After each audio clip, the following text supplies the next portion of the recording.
श्रावण मासी हर्ष मानसी हिरवळ दाटे चोहीकडे, क्षणात येते सरसर शिरवे, क्षणात फिरुनी ऊन पडे.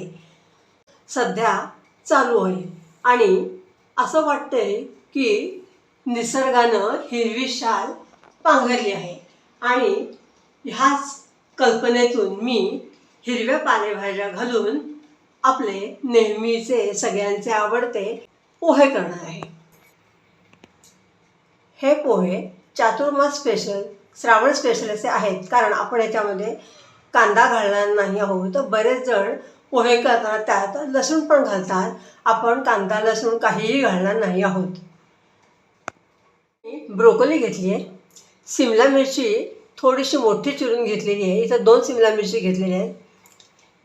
ही छोटी वाटी भरून मटार घेतलेले सोललेले आणि थोडी फरसबी घेतलेली आहे.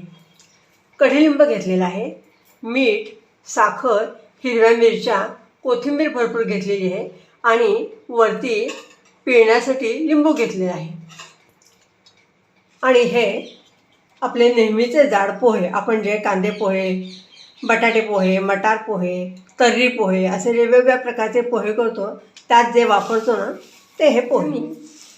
4 वाट्या पोहे घेतलेले आहेत. आपली नेहमीची आमटी भाजीची वाटी असते ना त्याने. पहिल्यांदा पोहे चाळून घ्यायचे. हे बघा त्याच्यामध्ये खाली किती चुरा निघतो. कधी काय छोटे दगड असतील, माती असेल ती ह्याच्यामध्ये निघून जाते. पोहे स्वच्छ पाण्याने धुवून घेणार आहे आणि या चाळणीतच ते ठेवणार आहे आणि त्यातील पाणी निथळून घेणार आहे. त्याच्यासाठी आपल्याला जवळजवळ 10 मिनटं लागतील. पोहे मी भिजवून घेतलेले आहेत आणि आता ते 10 मिनटं मी असे ह्याच्यावर निथळून ठेवते. पोहे मी स्वच्छ धुवून घेतले आहेत. आणखीन त्यात थोडंसं पाणी असेल तर ते निघून जावं म्हणून असं ही चाळण मी खाली कुंडा ठेवला, पसरट भांडे ठेवले आणि त्याच्यावर ही चाळण ठेवते. आता 10 मिनटांनी हे पोहे छान फुगतील आणि सुट्टे होतील. आपण भाज्या बहुतेक चिरून घेतलेल्या आहेत. फक्त ब्रोकोली आहे, त्याचे आपल्याला तुकडे, तुरे किंवा फुलं काढून घ्यायचे. ती मी आता काढून घेते.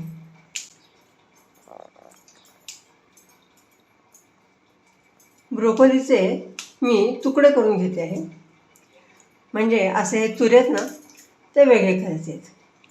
मी आज ग्रीन पोहे अशी जी माझी कल्पना आहे त्याच्यामुळे मी ब्रोकोली घेतले आणि ब्रोकोली मुख्य म्हणजे एकदम पौष्टिक आहे, प्रोटीन्सचा उत्तम स्रोत आहे. हे दांडे तुम्ही घेऊ शकता, पण मी इथं आता कापते आणि तुम्हाला कसे लहान मोठे तुरे पाहिजे तर तसे करून घ्या. असे ब्रोकोलीचे तुरे काढून घेतले. तुम्ही ह्याच्याऐवजी फ्लॉवर पण वापरू शकता. पोहे मी 10 मिनटं भिजवत ठेवले ते. त्यातलं पाणी आता सगळं निथळलेलं आहे आणि हे बघा पोहे असे सुट्टे सुट्टे झालेले आहेत. परंतु पोहे जाड आहेत का पातळ आहेत त्याच्यावर हे सर्व अवलंबून असतं. गॅस चालू केला आहे, त्याच्यावर कढी तापत ठेवली आहे. आणखीन कढीमध्ये मी 3 मोठे डाव तेल घातलेलं आहे. तेल टाकलेलं आहे. 1 चमचा मोहरी घातली, जिरं घातले, जिरं छान फुललं आहे, हिंग घातलं आहे, हळद घातली. हळद तुमच्या आवडीनुसार कमी जास्त घाला. कढीलिंब एकदम ताजा आहे, कढीलिंब घालून घेते. कमी तिखट असलेल्या 3 हिरव्या मिरच्या घेतल्या आहेत आणि त्या थोड्याशा मोठ्या कापून घातल्या. फोडणी छानपैकी ढवळून घेतली आहे, एकदम खमंग बसली. सिमला मिरची घालून घेतली, फरसबी घातली, मटार घातले आणि थोडीशी जास्त अशी ब्रोकोली घातली. भाज्या छान परतून घ्यायचे आणि वाफेवर शिजून घ्यायचे.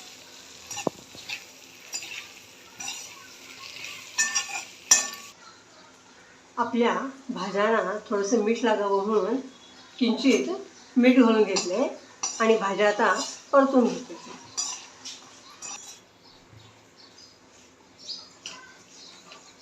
भाज्या मी एखाद दुसरं मिनिट परतून घेतलेलं आहे.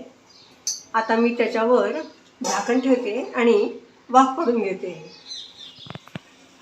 झाकण मी काढून घेते आहे. आपल्या भाज्या छान शिजलेत, वाफवल्या गेलेल्या आहेत. मध्येच एकदा मी झाकण काढलं होतं आणि भाज्या अशा ढवळून घेतल्या होत्या. आता आपण याच्यामध्ये पोहे घालणार आहोत. चवीपुरती साखर मी पोह्यांवर घालून घेते आहे. साखर तुम्ही घालत नसाल तर नाही घातली तरी चालेल. भाज्यांमध्ये मी थोडं मीठ घातलेलं आहे. पोह्यांपुरतं मीठ मी आता घालून घेते आहे. मीठ पण थोडंसं ओलं आहे, तेव्हा बेतानेच घालायचे आहे. मीठ आणि साखर पोह्यांना मी हाताने असं लावून घेते, पोहे वर खाली करते. पोहे मी भाज्यांमध्ये घालून घेते. एखादा भातकोटा दिसला तर तो काढून टाकायचा.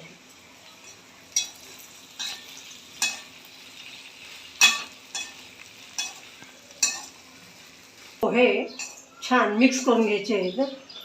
तुम्ही नेहमी जर त्याच्यामध्ये शेंगदाणे घालत असाल तर तुम्ही शेंगदाणे घालू शकता. मी फक्त आज ग्रीन पोहे करायचे म्हणून ह्याच्यात काही घातलेलं नाही. पोहे आपले मऊच झाले तर त्यामुळे ह्याच्यावर पाण्याचा हापका वगैरे मारायची काही गरज नाही. फक्त आपण जर बऱ्याच वेळाने ते खाल्ले आणि समजा वातड झाले तर थोडासा पाण्याचा हापका मारून ते गरम करायचे. आता मी ह्याच्यावर लिंबू पिळून घेते. थोडी कोथिंबीर घालून घेते. पोहे एकदा ढवळून घेते.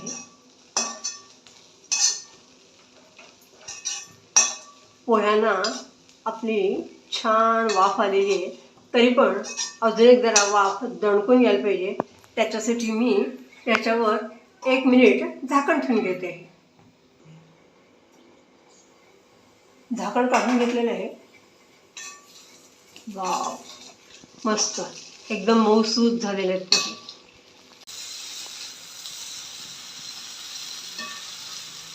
मी गॅस बंद केलेला आहे आणि आता पोहे मी प्लेटमध्ये काढून घेते आहे.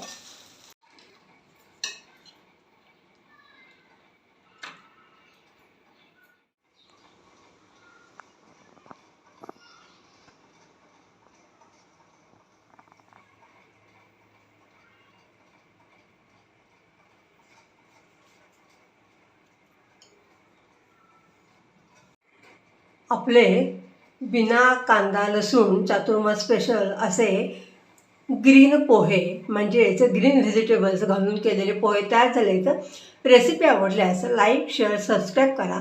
तुमचे अभिप्राय कळवा. आपल्याकडं एखाद्या तिखट पदार्थाबरोबर गोड पदार्थ देण्याची पद्धत आहे. इथं मी नारळाची वडी ठेवलेली आहे. आणखीन जर तुम्हाला पाहिजे असेल तर खोबरं, ओलं खोबरं आणि कोथिंबीर आहे. ती मी याच्यावर घातलेली नाही आहे कारण आपली थीम ग्रीन पोहे आहेत. तुम्ही नंतर याच्यावर घेऊ शकता. अशाच वेगवेगळ्या नाविन्यपूर्ण रेसिपी मी घेऊन येणार आहे. तोपर्यंत स्वस्थ राहा, आनंद राहा, श्रावण मासाची मजा लुटा. धन्यवाद.